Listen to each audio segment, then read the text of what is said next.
Hello, ladies and gentlemen. Welcome to Triple N Media. I am Dr. Nik Nikam, a cardiologist who has been in practice for more than 40 years. And welcome to your heart lectures.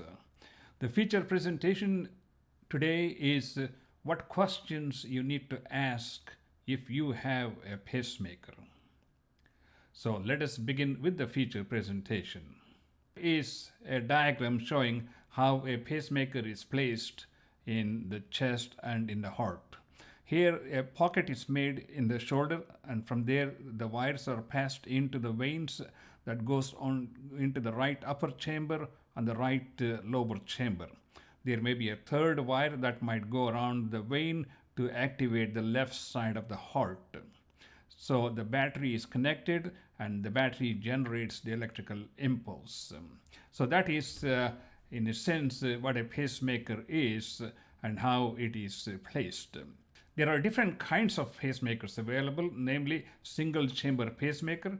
That is, we may just have one wire in the ventricle to keep the heart beating, and we may have a dual chamber pacemaker where we may have one wire in the upper chamber and one wire in the lower chamber. And of course, the biventricular, the one which I just mentioned to you, we may have three wires, one in the atrium, one in the ventricle, another one going in the vein behind the heart to activate the left side of the heart here, as you can see in the picture. Then we have a defibrillator. And here is an example of a defibrillator which is much bigger than a regular pacemaker. And I will also show you a picture which shows the defibrillator can be identified by this heavy wire, which is the defibrillator coil. And as you can see, there are at least multiple wires here, at least three wires here. So this could be a biventricular pacemaker with a defibrillator. So that's another interesting thing. You could have a pacemaker and a defibrillator all built into one generator. So now let us begin with the questions. I already discussed what is a pacemaker, and the next question is, why do you need a pacemaker? If your doctors say you need a pacemaker, there could be a variety of reasons. One, the pacemaker cells in your heart are not able to generate the impulse, or even if they generate the impulse, your heart rate may be too slow, like 30s or 40s. And there may also be a disconnect between the upper chambers and the lower chambers of the heart. The upper chambers and the lower chambers are electrically connected, and if there's a disconnect between these two, the upper chambers are talking to themselves, the lower chambers are talking to themselves, they are not communicating, and they can't pump the blood properly. So that's called the complete heart block, and that's another indication for getting a pacemaker. I already talked about different kinds of pacemakers, pacemaker and a defibrillator, and how long does it take to put a pacemaker. It depends. If you are just putting one wire pacemaker, I used to put them, and it usually used to take like 45 minutes to an hour.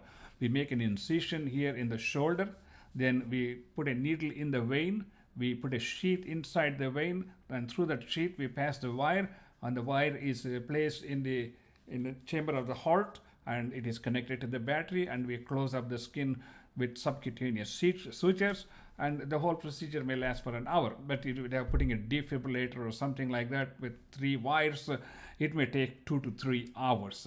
You are given local anesthetic. You are also given some sedation.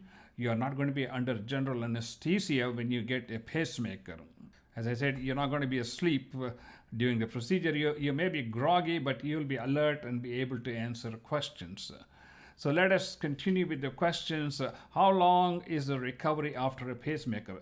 Generally speaking, once we put a pacemaker, if everything looks good, we watch patients for like overnight and make sure the pacemaker is functioning normally in terms of capturing, pacing, and sensing. So there are so many different functions that the pacemaker has to be evaluated for.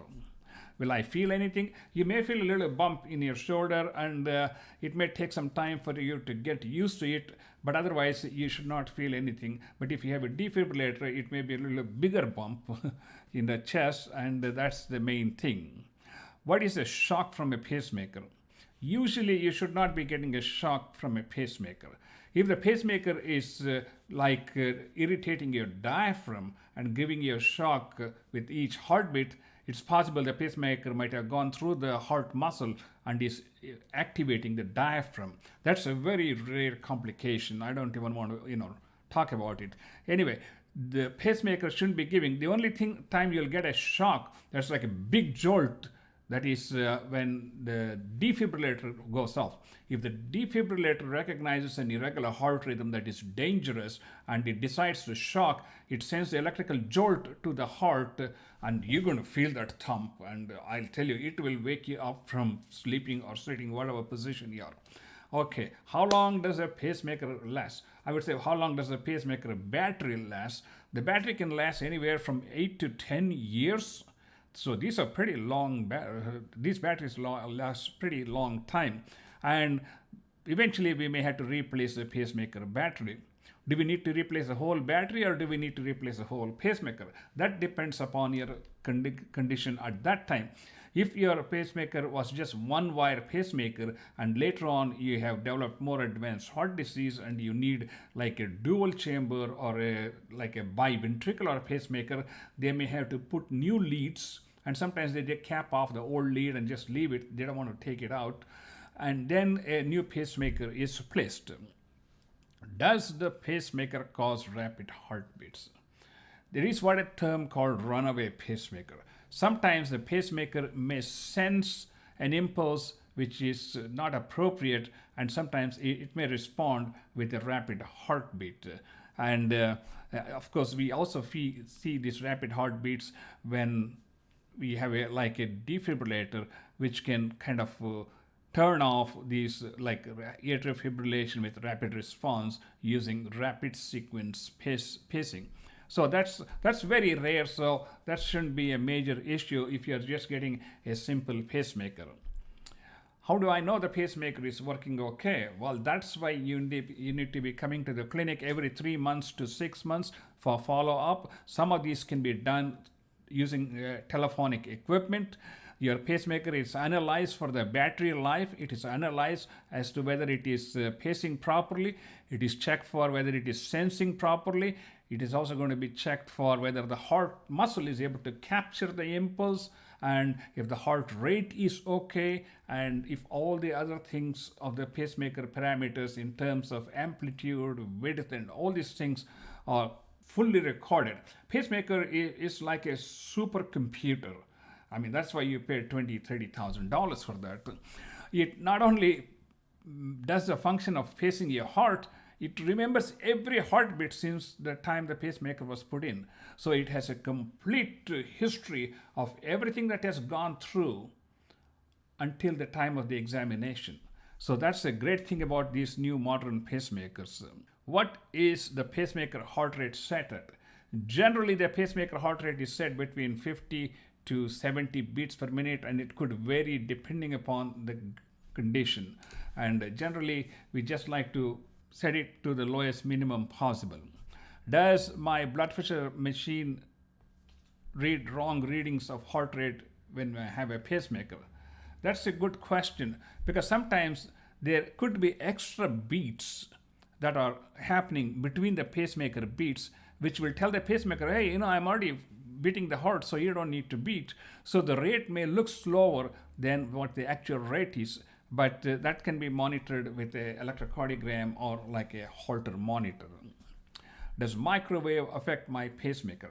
Most modern pacemakers are well insulated to the point where you should not have any interference from the microwave or cell phones and other radio frequency equipment around you. But generally, you would like to keep them as far away as possible. If you're using a cell phone, I would say you use it on the other ear, which the side where the pacemaker is not placed. What if I have to use like heavy equipment that create a lot of vibrations, or during surgery when they use the cautery? Well, it can be handled with first of all, checking the pacemaker before surgery, and sometimes if we have an option to turn it off, we turn the pacemaker off until the surgery is over and then resume the function, or use a magnet to make it like a fixed rate pacemaker, so it is not going to be reading the wrong signals from the electric cautery during surgery on the shoulder where the pacemaker is. Are there any restrictions in my activities? Generally, there should not be any restrictions as far as the activities are concerned. In fact, it answers the next question also. Does the pacemaker increase the heart rate with exercise? There are what are called rate responsive pacemakers, which sends the body's increased oxygen need through respirations and other means, and then it increases the heart rate proportionately to meet the metabolic demands or the oxygen demands. Yes, indeed, the pacemakers can be, and if they are rate responsive. Okay, what is the pacemaker heart rate set at? What kind of problems do I need to look for? Well, sometimes people get a pacemaker, it may get infected, there could be discharge, there could be redness, there could be irritation. If you see any discharge, then you need to talk to the doctor who put the pacemaker and get it checked before it gets too far advanced. So what if the pacemaker doesn't work? There's a typo here. Well, there are times when the pacemaker may not work, and there could be a variety of reasons. Either the electrode is not properly connected, or the electrode is not properly sitting on the heart muscle, or the heart muscle where it is sitting could be a scar, so it can't capture the electrical impulse. So there are a number of things, and all of those things can be determined by using the pacemaker evaluation machine, which will tell us if there's increased resistance at the tip, and that will help us to identify why the pacemaker is not functioning properly. Can I adjust the pacemaker settings without surgery? Absolutely, yes. Most of these pacemakers can be programmed from an external device, usually supplied by the companies which manufacture the pacemakers, and we can do a thorough analysis of the pacemaker, set the rate, set the rhythm, set the intervals of the electrical impulse that is sent. A whole host of things can be adjusted in one setting without any invasion. Okay, what are the side effects of having a pacemaker? There are very few side effects of having a pacemaker, except, as I said, there could be an infection. Sometimes the pacemakers may not function. Occasionally, we may have to replace the pacemaker because of infection or because of malfunction, and those are some of the things. And I talked about the cell phones and interference from the cell phones. How often do we need to check the pacemaker? I mentioned this briefly. The pacemaker can be checked every 3 to 6 months, and when it's stable, we can check it every 6 months. And some of that can be done using telephonic equipment. Do you replace the whole pacemaker or just the battery? Again, that depends upon the current situations and how long ago the battery was put in, if there's a need for additional wires. What about metal detectors at airport? Of course, it is metal box. It's going to set off the alarm, but as long as the airport TSA officials know that you are having a pacemaker, they are trained to recognize this, and you should not have any issues whatsoever. Can I have an MRI with a pacemaker in place? Most of the older pacemakers are such that we do not recommend having an MRI.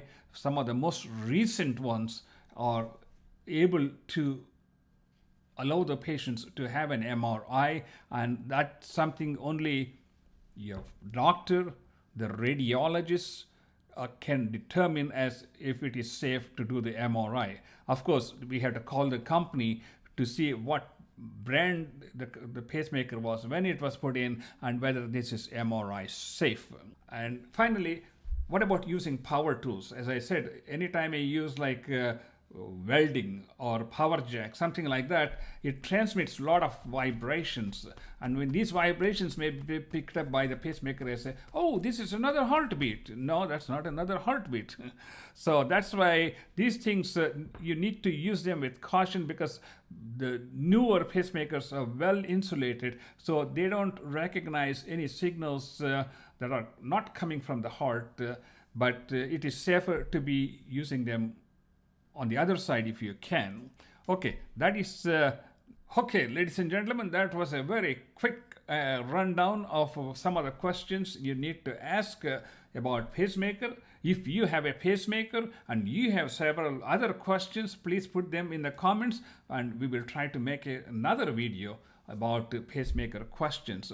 There are hundreds of questions in each medical field, especially cardiology, and we can only answer that when we do get those kinds of questions or concerns. Again, I'm Dr. Nik Nikam, a cardiologist from Houston. Thank you so much for watching. I have a whole set of questions on what kind of questions do I ask if I have a heart disease or a heart attack? What kind of questions I'm supposed to ask if I have a heart failure? And you can watch all those things and become an educated heart patient, and you will be able to live your life in a much more meaningful manner without having the fear and anxiety. Thank you so much. I will see you in the next video.